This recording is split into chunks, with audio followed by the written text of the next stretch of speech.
Close your eyes now, and let your breath slow down. Imagine the feeling of deep calm settling over you, like the quiet stillness just before dawn. We are traveling back, far back, through the river of time, to a small, unassuming city in the south of Germany, a place called Ulm. The year is 1879. The air is cool, carrying the scent of wood smoke and damp stone. The streets are cobbled, and the night is truly dark, broken only by the soft, buttery glow of gas lamps. In a comfortable but simple house, a new life has just begun. We are here to meet a baby boy named Albert. There is nothing remarkable about his entrance into the world, save perhaps for the size of his head, which seems a little rounder, a little larger than most. But the true size of his world, the vastness of the cosmos he would one day map, was hidden deep within his infant mind, waiting for its cue. Albert was a quiet child. Sometimes, profoundly quiet. When other children were running and shouting, he often seemed content to simply observe. This quietness was occasionally mistaken by others for slowness, or even indifference. But it was not slowness, it was deep processing.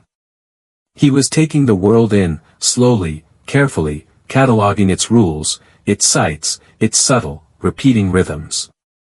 Imagine standing still in a bustling market square, and instead of focusing on the loud cries of the vendors, you listen only to the whisper of the wind through the eaves of the rooftops. That was young Albert's gaze on the world. He was looking past the noise to the underlying structure. His father, Hermann, ran a small electrochemical factory, an enterprise built on the new and wondrous power of electricity. Think for a moment of electricity. It is invisible, yet it brings light and motion. It is a mystery contained in a simple wire. This invisible, powerful world was the atmosphere of Albert's childhood. One particular afternoon, when Albert was about 5 years old and confined to bed with a slight fever, his father brought him a gift. This gift was not a toy soldier or a sweet treat. It was a compass. Imagine holding it now, a small, polished disc of brass and glass, perfectly cool against your palm. His father slowly placed it in the boy's hand and explained that inside, a delicate needle was suspended. No matter how the boy turned the small brass case, the needle insisted on pointing in one, unwavering direction. Young Albert was mesmerized. Close your eyes and picture that moment. The room is dim, the fever is making the world a little hazy, but in his hand, there is one small, perfect piece of clarity. The needle is guided by something unseen, unheard, yet absolutely real. This was the first moment of deep, profound wonder for Albert. It wasn't the material world he was curious about, it was the invisible field that dictated the needle's destiny. It spoke to him of a hidden order beneath the surface of everyday life. This compass became his first secret window into the majestic geometry of the universe. It whispered to him, the rules are hidden, but they are there, waiting to be discovered. As Albert grew, this fascination with hidden rules grew too, colliding with the rigid rules of the world around him. His primary school years were not happy. The German education system of that time demanded obedience, repetition, and conformity. It was designed to produce citizens who followed directions, not those who questioned the very nature of reality. Albert hated it. He found solace not in the classroom, but in the quiet company of books, especially those about mathematics and science. These books did not demand he memorize facts, they invited him to reason. They allowed him to step into a silent, perfect world built on logic and elegant proof. Picture a vast, quiet library at dusk. The only sound is the gentle turning of pages and the soft sigh of the fireplace. Albert is hunched over a volume of Euclid's Elements. He is not reading words, he is following a line of logic so clear, so eternal, that it feels like music. Euclid, the ancient Greek geometer, showed him that one could build a monumental truth, the entire architecture of space, starting from a few simple, self-evident axioms. This was a profoundly calming realization. The chaos of the schoolyard, the rigid demands of the teachers, all faded away when compared to the perfect, unassailable logic of geometric proof, but his quiet, deep processing was still misunderstood.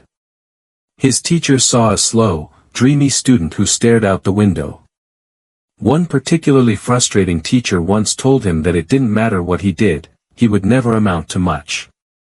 Can you imagine carrying that judgment? Yet, for Albert, this negativity simply fortified his independence.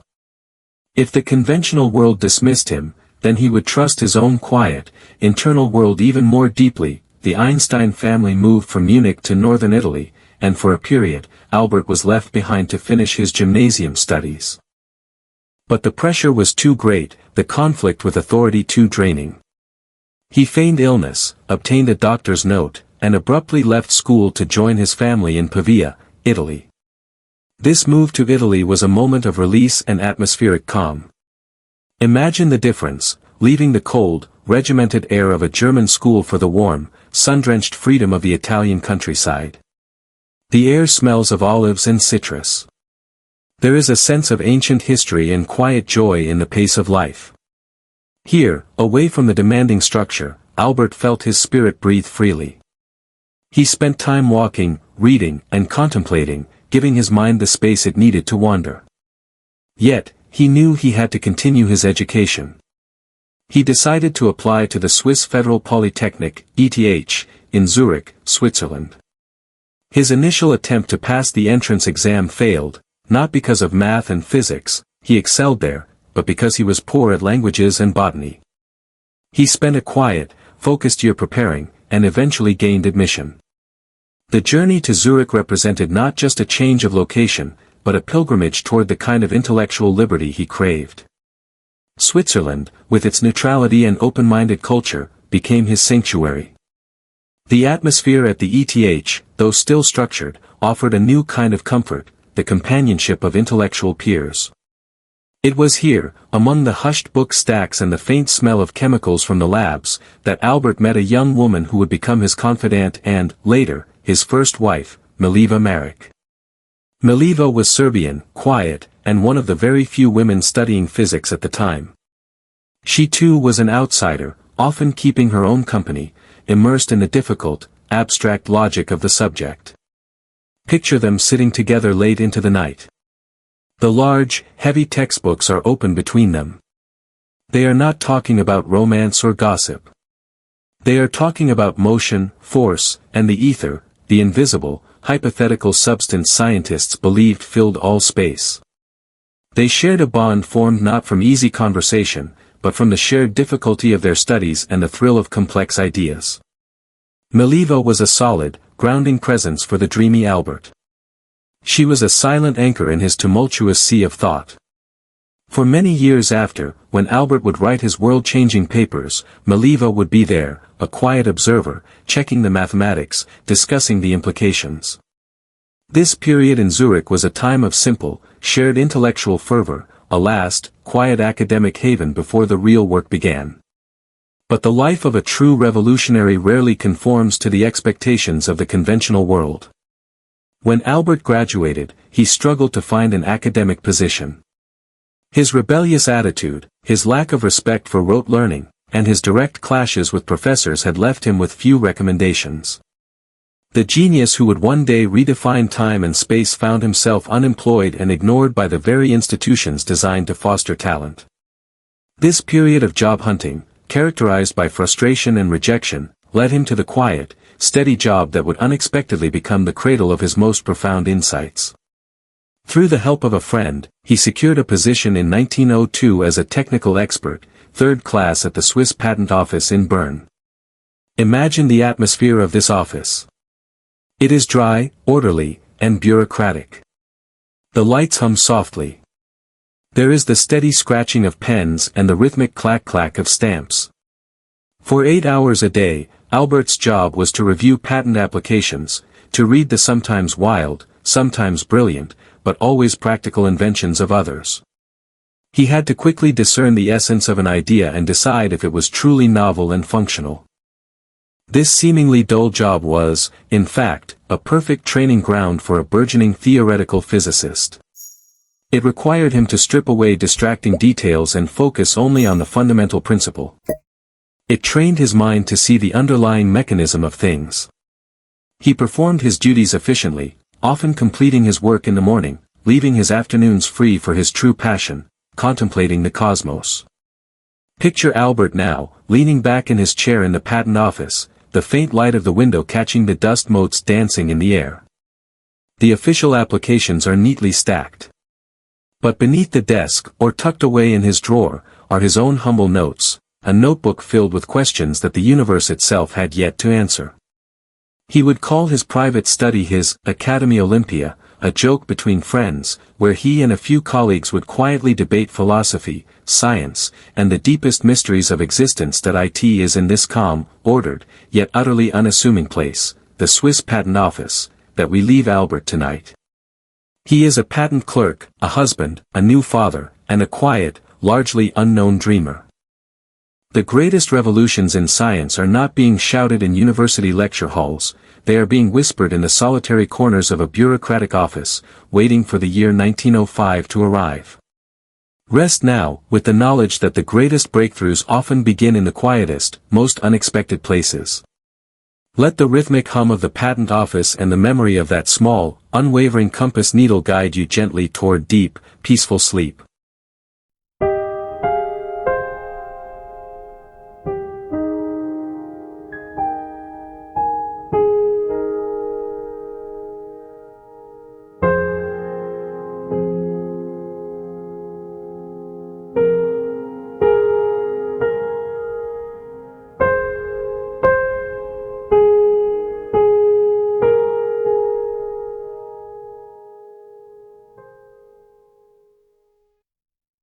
Welcome back, dear listener, to the quiet, unfolding story of Albert Einstein.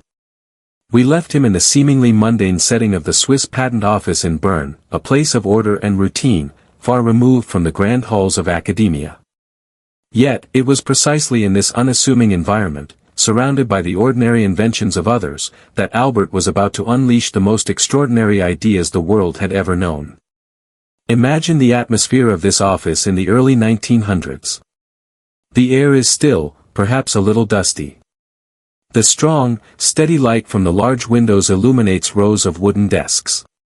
The only sounds are the disciplined scratching of pens, the soft turning of pages, and the occasional, satisfying thud of an official stamp. It is a place of diligent, focused work, where clarity and precision are paramount. Albert, now in his early 20s, fits seamlessly into this tableau. He performs his duties with competence and efficiency. His task, as a technical expert, third class, is to review patent applications. He has to examine diagrams, read descriptions, and determine if an invention is truly new and practical. This daily exercise in discerning the essence of an idea, stripping away the superficial to find the fundamental principle, was an invaluable, perhaps even divinely ordained, training for the mind that would soon dissect the universe itself. He quickly became adept at his work, often completing his official duties well before the day was out. Picture him now, the official files neatly closed, perhaps tucked away on a shelf. The room is quiet, the other clerks absorbed in their own tasks. Albert leans back slightly in his sturdy wooden chair, a faint, almost imperceptible smile playing on his lips. And then, he pulls out his own, far more revolutionary papers. These were not patent applications for a new type of bicycle or an improved light bulb. These were the nascent scribblings of a mind grappling with light itself, with time, with motion, and with energy. This quiet corner of the patent office became his sanctuary, his personal laboratory of the mind. His domestic life, though far from perfect, provided another kind of grounding. He was now married to Mileva Marek, his intellectual companion from his university days.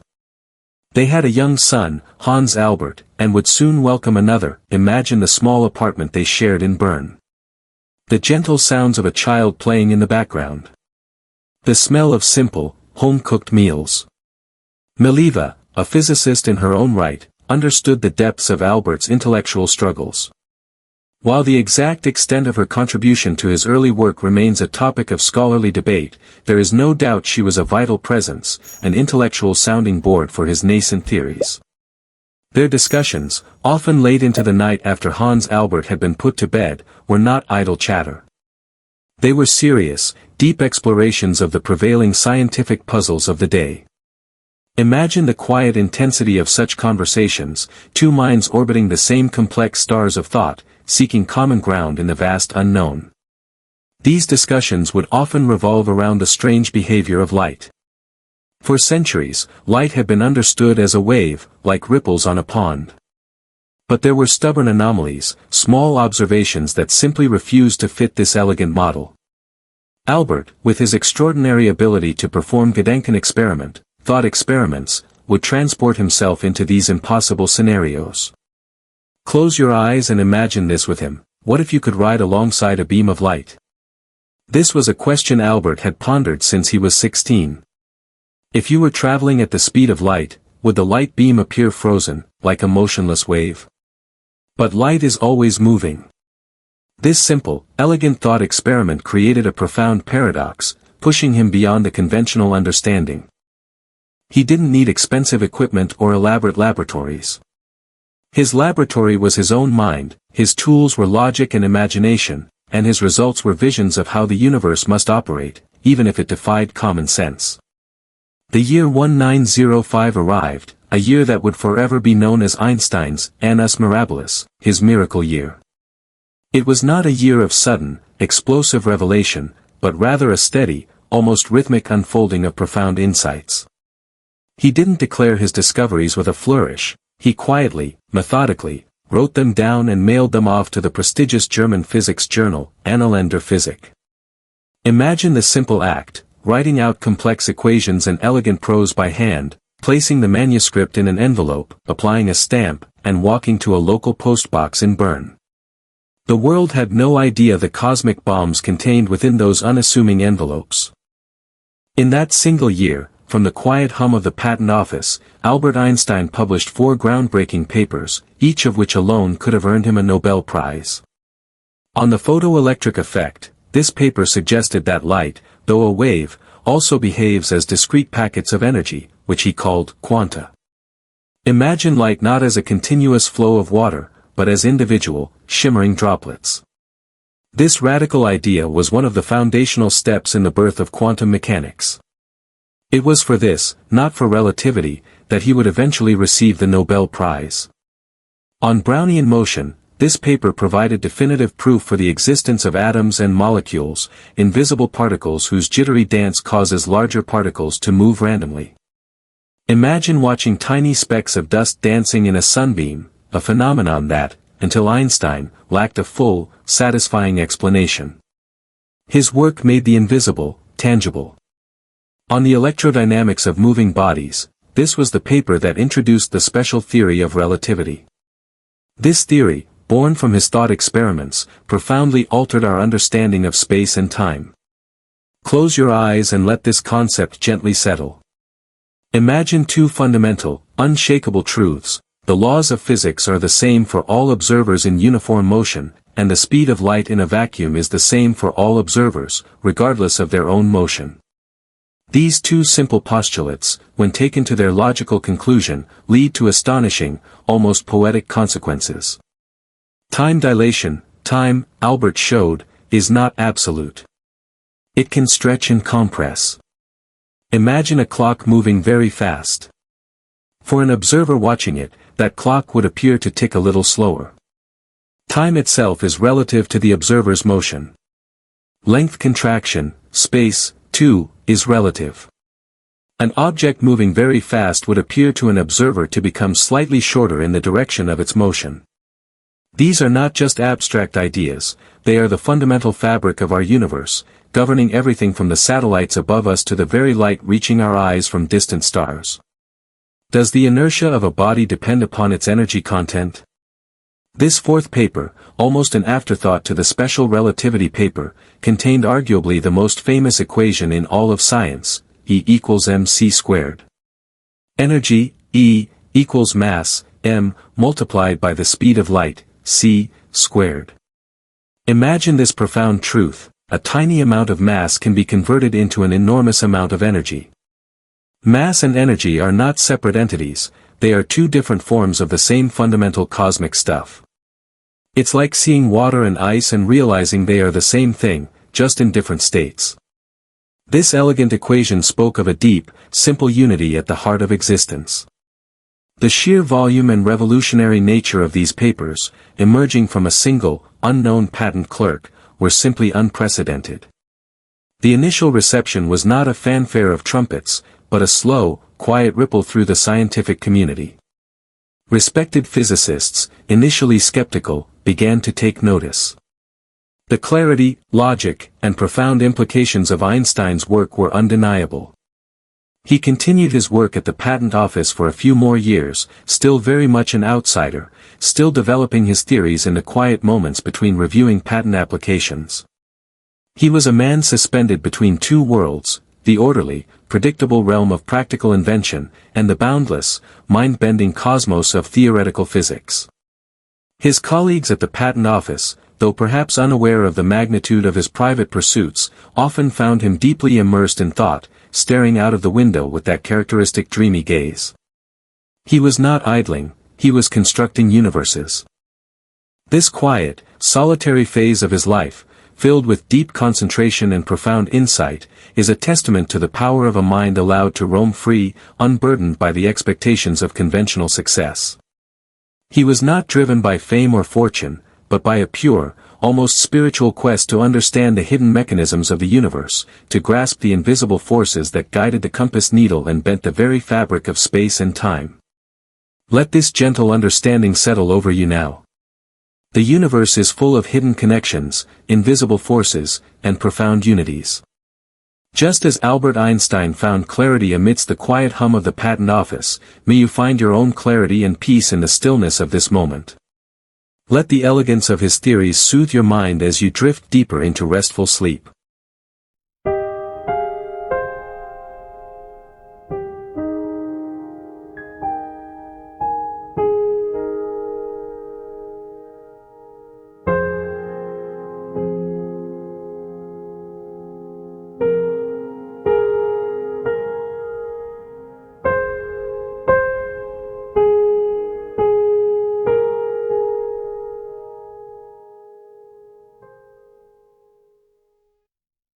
Close your eyes again, and let your mind drift back to Albert Einstein, the quiet patent clerk, who, in his miracle year of 1905, had revealed the relative nature of space and time.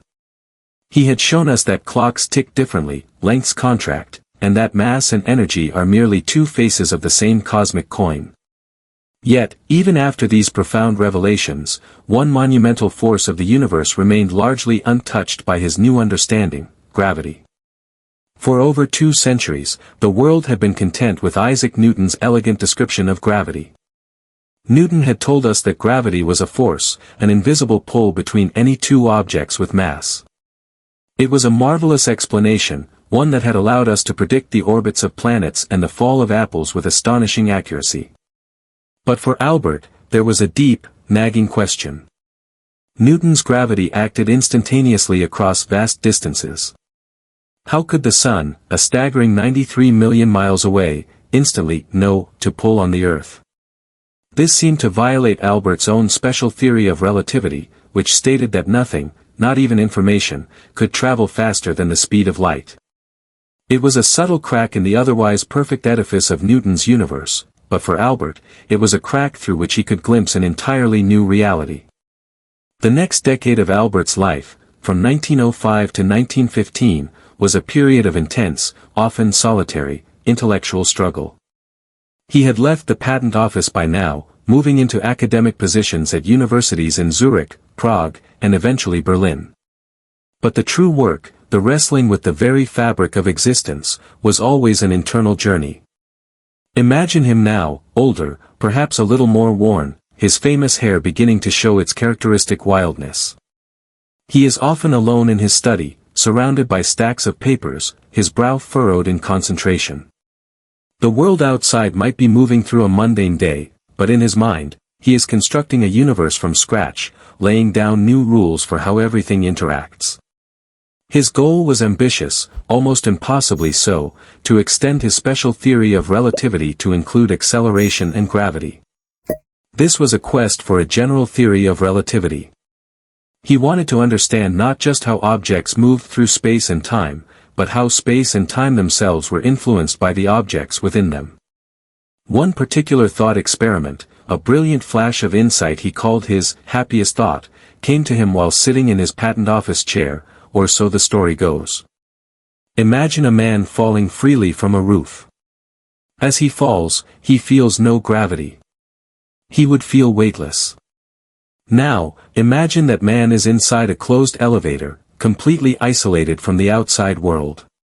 If that elevator were accelerating upwards at exactly the same rate as the acceleration of gravity, the man inside would feel heavy, as if gravity were pulling him down. The profound realization was this: there is no way to distinguish between being in an accelerating reference frame and being in a gravitational field. This is the principle of equivalence. This simple thought unlocked a radical idea. If acceleration is equivalent to gravity, then gravity cannot be a force pulling objects together. Instead, gravity must be a manifestation of something more fundamental, the curvature of space and time itself. Close your eyes and try to visualize this with me, a concept both profound and beautiful. Imagine a vast, perfectly flat, stretched rubber sheet. This is space-time. Now, place a heavy bowling ball, representing a massive object like our sun, in the center of the sheet. What happens? The sheet dips, it curves, it deforms.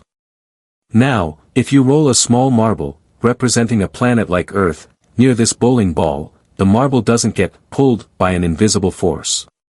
Instead, it simply follows the curve in the sheet created by the bowling ball.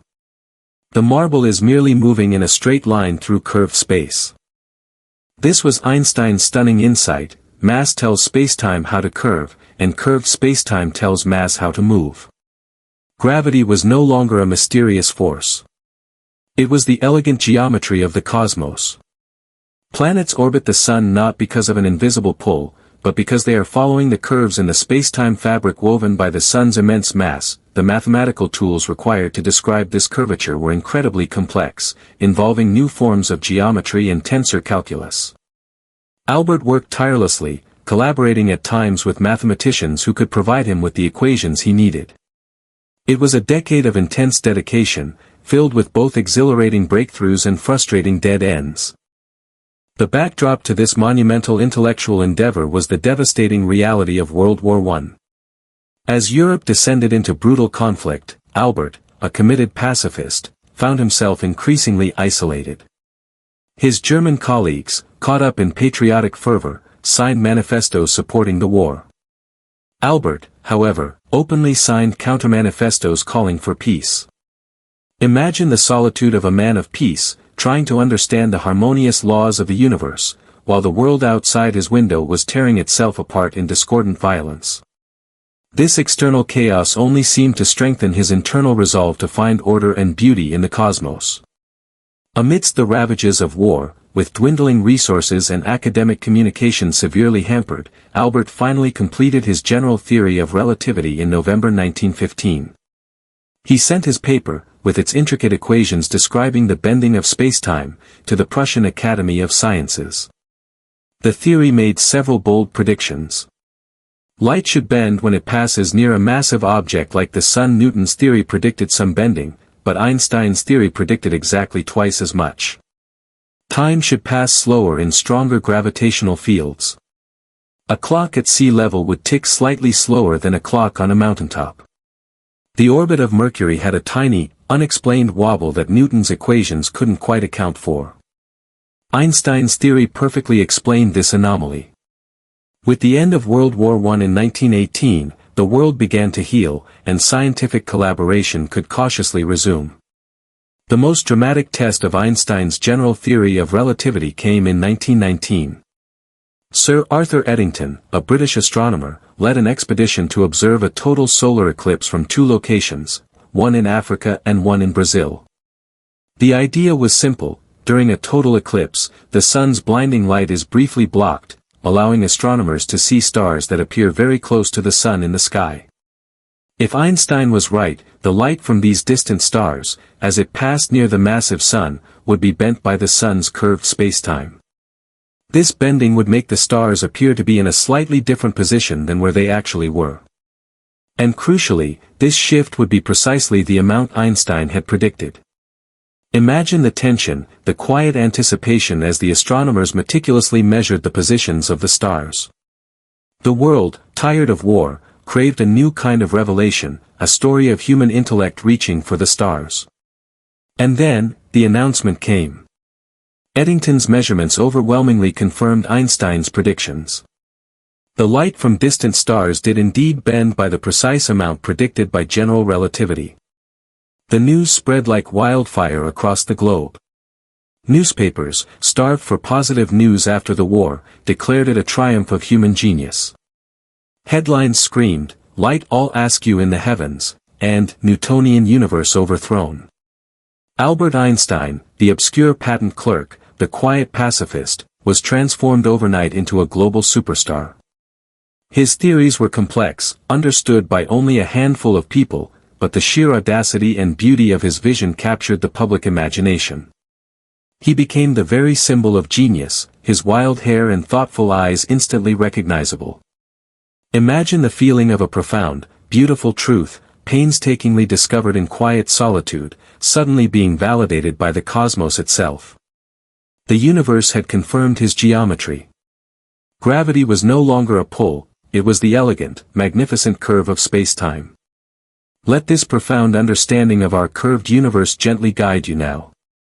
The path of life, like light in space-time, is not always straight, but it follows the underlying, majestic geometry of existence. Rest now, in the knowing that even the greatest forces are part of an elegant, cosmic dance.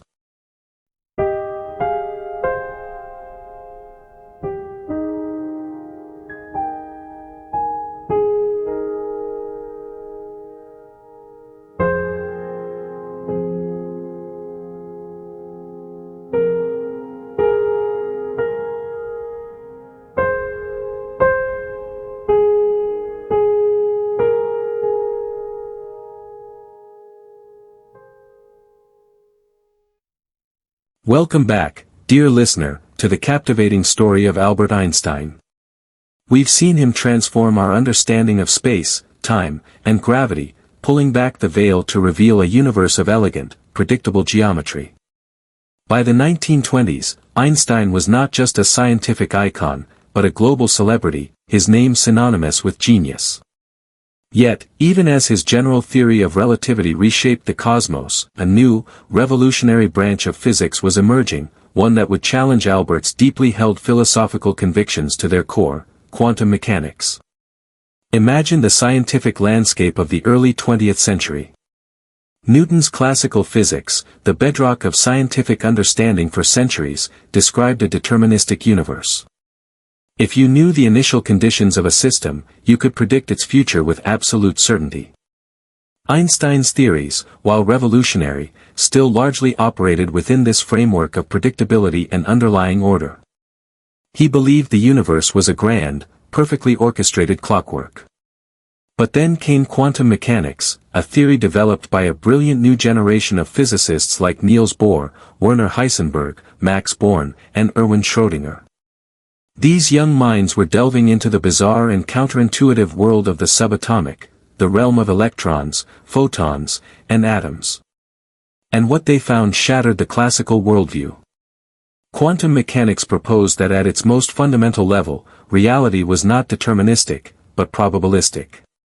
Imagine this radical shift.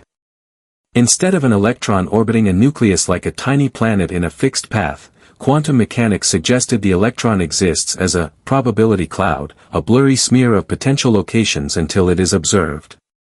Instead of light being definitively a wave or a particle, it was both, or neither, depending on how you looked at it, the famous wave-particle duality. And perhaps most unsettling, the Heisenberg uncertainty principle stated that you could never precisely know both the position and momentum of a particle simultaneously. The very act of observing affected what was being observed. This was a profound challenge to Albert's worldview. He believed in a universe governed by strict, elegant laws, where every effect had a definite cause. The idea that randomness, chance, and inherent uncertainty lay at the heart of reality was deeply disturbing to him. Imagine him now, older, his face etched with the lines of profound thought.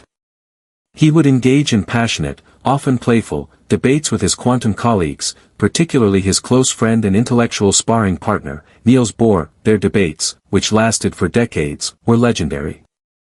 They were not mere scientific disagreements, they were a clash of philosophical titans, arguing over the very nature of reality itself. Bohr and the quantum physicists argued that God does play dice, that randomness is an intrinsic, unavoidable feature of the universe at its most fundamental level. They built experiments and equations that consistently proved their point. Einstein, ever the champion of cosmic order, famously retorted, "God does not play dice with the universe." He believed that the apparent randomness of quantum mechanics was simply because our understanding was incomplete. There must be hidden variables, deeper, underlying laws that, if we could only discover them, would restore predictability and determinism to the universe. Albert spent much of the latter half of his life trying to find a way around quantum mechanics conclusions. He devised numerous thought experiments, known as Einstein-Podolsky-Rosen (EPR) paradoxes, attempting to expose flaws in quantum theory. He would present these ingenious scenarios to Bohr, confident he had found a logical inconsistency. But each time, Bohr and his colleagues, with equal brilliance, found ways to resolve the paradoxes within the framework of quantum mechanics, often deepening the mystery rather than dispelling it. Imagine the frustration for Albert. He had shown the universe to be a marvel of geometric precision with general relativity, only to find that at its smallest scales, it seemed to dissolve into a haze of probabilities. It was as if he had built a magnificent, perfectly crafted clock, only to be told that its tiny gears sometimes spun backward or disappeared and reappeared at random. His scientific peers, particularly the younger generation, largely embraced quantum mechanics. It worked. Its predictions were incredibly accurate, leading to technological marvels like lasers and transistors. While they revered Einstein's contributions to relativity, they gently, respectfully, disagreed with his staunch resistance to the quantum world. This period represents a tragic, yet noble, isolation for Albert. He was still incredibly influential, but on the quantum front, he was increasingly a voice in the wilderness. He continued his search for a unified field theory, which we'll explore more in Part 6, hoping that a single, overarching theory could explain both gravity and quantum phenomena, thereby revealing the deterministic order he so deeply believed in. Imagine the quiet resolve of a man who, having reshaped the cosmos, now found himself struggling to accept a new, more unsettling truth about its smallest constituents. He wasn't rejecting the evidence, he was challenging its interpretation, convinced that a deeper, more elegant truth lay beneath the probabilistic surface. This debate was more than just science, it was a deeply philosophical wrestling match with the nature of reality, free will, and the very concept of God. Einstein's unwavering belief in a rational, comprehensible universe, even in the face of overwhelming evidence to the contrary, speaks volumes about his character and his spiritual quest for universal harmony. So, let us reflect on this profound clash. The universe, it seems, can be both elegantly predictable on the grand scale and surprisingly unpredictable at its most fundamental level. May you find peace in the beautiful mystery of it all, and drift into a sleep where both order and serendipity can coexist in your dreams.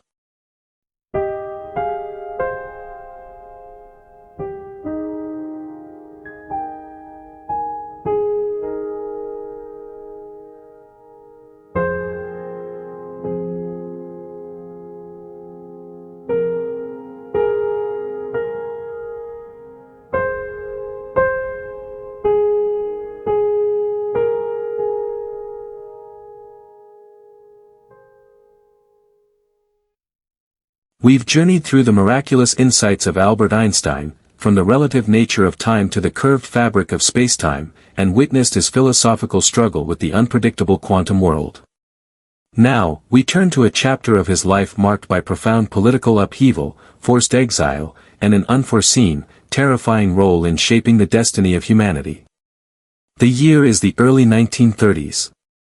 Albert Einstein, a Jewish German citizen, is at the zenith of his fame. He is an international symbol of intellectual brilliance, a Nobel laureate, and a revered professor in Berlin. Yet, dark clouds are gathering over Europe. The Nazi Party, led by Adolf Hitler, is rapidly gaining power in Germany, fueled by an ideology of extreme nationalism, anti-Semitism, and a chilling rejection of intellectual freedom. Imagine the mounting tension in Germany. Jewish intellectuals, artists, and scientists are being targeted, their works denounced as degenerate. Albert, a prominent Jew and an outspoken pacifist, quickly becomes a prime target for Nazi propaganda. His theories, particularly general relativity, are labeled Jewish physics and ridiculed. His life, and the lives of countless others, are in grave danger. In 1933, while Albert is on a lecture tour in the United States, Hitler comes to power. The situation in Germany rapidly deteriorates. His property is confiscated, his books are publicly burned, and a bounty is even placed on his head. It becomes painfully clear that returning to his homeland is no longer an option. Imagine the heartbreak of a man who loved his country, its culture, and its scientific traditions, being forced into permanent exile. He resigns from the Prussian Academy of Sciences, publicly renouncing his German citizenship. The brilliant light of European science, once centered in Germany, begins to dim as many of its brightest minds, including Einstein, are forced to flee. Albert finds refuge in the United States, accepting a position at the newly established Institute for Advanced Study in Princeton, New Jersey. Here, in the quiet, tree-lined streets of Princeton, he hopes to find peace and continue his life's work, the search for a unified field theory. Imagine him arriving in America, a global icon with his wild hair and thick German accent, instantly recognizable but deeply unsettled by the events unfolding across the ocean. He is a man without a country, a refugee, yet one of the most brilliant minds the world has ever known. Princeton offers a semblance of normalcy, but the shadow of Nazism looms large. Albert, despite his deep-seated pacifism, understands the grave threat posed by Hitler's regime. He had always believed in the power of reason and international cooperation to prevent conflict. But the escalating brutality in Europe forces him to confront a terrible dilemma. As the 1930s progress, disturbing news begins to trickle out of German physics laboratories. Scientists, including Otto Hahn and Fritz Strassmann, have achieved nuclear fission. They have successfully split the atom. This is a scientific breakthrough of immense proportions, but for those who understood its implications, it also harbored a terrifying potential. Imagine the scientific community in the late 1930s, buzzing with this new knowledge. What if the Nazis, with their aggressive expansionist aims, were to harness this power? What if they were to build an atomic bomb? Albert, though he had laid the theoretical groundwork with his famous equation E=mc², mass-energy equivalence, was not directly involved in the experimental work of nuclear fission. He was a theoretical physicist, far removed from the practical applications of such discoveries. However, he was one of the few who fully grasped the enormous energy potential locked within the atom. His Hungarian colleagues and friends, Leo Szilard, Eugene Wigner, and Edward Teller, deeply concerned about German progress in nuclear research, approached Albert in the summer of 1939. They explained the urgent need to alert the American government to the danger. They needed someone with immense authority and a recognizable name to convey the gravity of the situation. Imagine this moment: the world's most famous pacifist, whose life's work celebrated the harmony of the universe, is asked to endorse a letter that would ultimately lead to the creation of the most destructive weapon in human history. It was a profound moral quandary. Reluctantly, and with a heavy heart, Albert agreed. On August 2, 1939, he signed a letter, drafted primarily by Leo Szilard, addressed to President Franklin D. Roosevelt. The Einstein-Szilard letter warned Roosevelt that Germany might be developing an atomic bomb and urged the U.S. to accelerate its own nuclear research program. Imagine the weight of that signature. It was not a call for war, but a desperate plea for preparedness against an existential threat. Albert had hoped that the threat of such a weapon would be enough to deter its use, or even its creation. He had hoped for a future where science would unite, not divide. The letter reached Roosevelt, and though it took some time, it eventually catalyzed the formation of the Manhattan Project, the top-secret American effort to build an atomic bomb.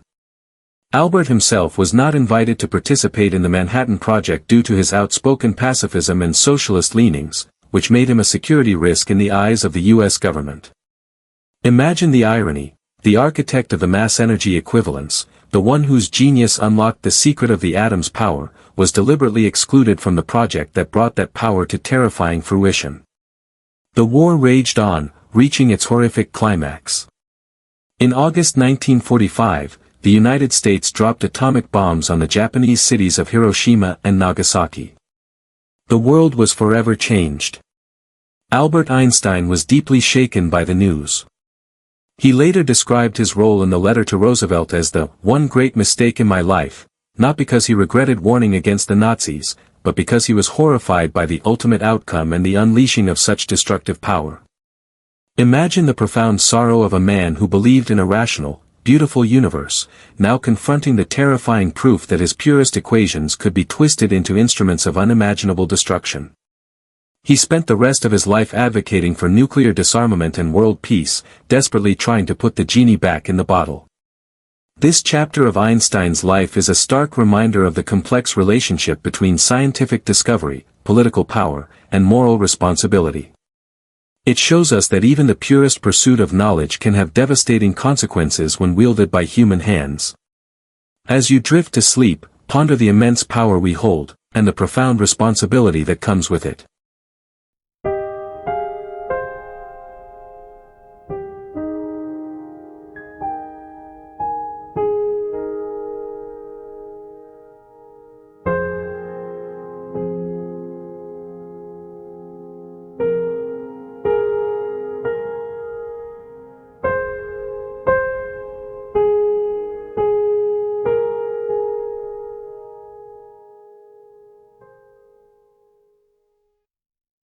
Dear listener, to the final chapter of Albert Einstein's extraordinary journey. We have seen him unravel the fabric of space and time, challenge the very nature of reality, and grapple with the profound moral dilemmas of his era.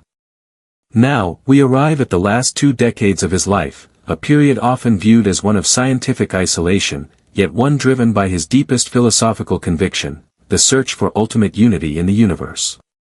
By the 1930s and 40s, Einstein was a living legend, a sage-like figure residing in Princeton, New Jersey. His earlier work on relativity had fundamentally reshaped physics, and his famous face was recognized worldwide.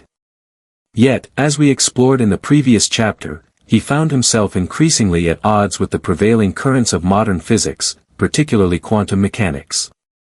While the younger generation of physicists enthusiastically embraced the probabilistic and uncertain nature of the subatomic world, Albert held firm to his belief in a deterministic, orderly, and knowable universe. For him, the apparent randomness of quantum mechanics was a sign of incompleteness, a superficial layer beneath which lay a deeper, more elegant truth. His grand ambition for these final years was to find a unified field theory. Imagine this vision: Albert dreamt of a single, all-encompassing set of equations that could describe all the fundamental forces of the universe, not just gravity, which he had magnificently explained with general relativity, and electromagnetism, but also the strong and weak nuclear forces, the forces that govern the atomic nucleus. He believed that these seemingly disparate forces were merely different manifestations of a single, underlying reality, a cosmic symphony played by a single set of rules. Finding this theory would not only reconcile general relativity with quantum mechanics but would reveal the ultimate, beautiful simplicity of the cosmos. It would be, in essence, reading the mind of God.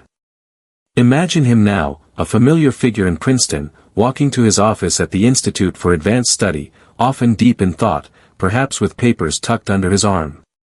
He would spend hours, days, weeks, months, years, filling blackboards and notebooks with intricate equations, trying to weave together the separate threads of reality into one coherent tapestry.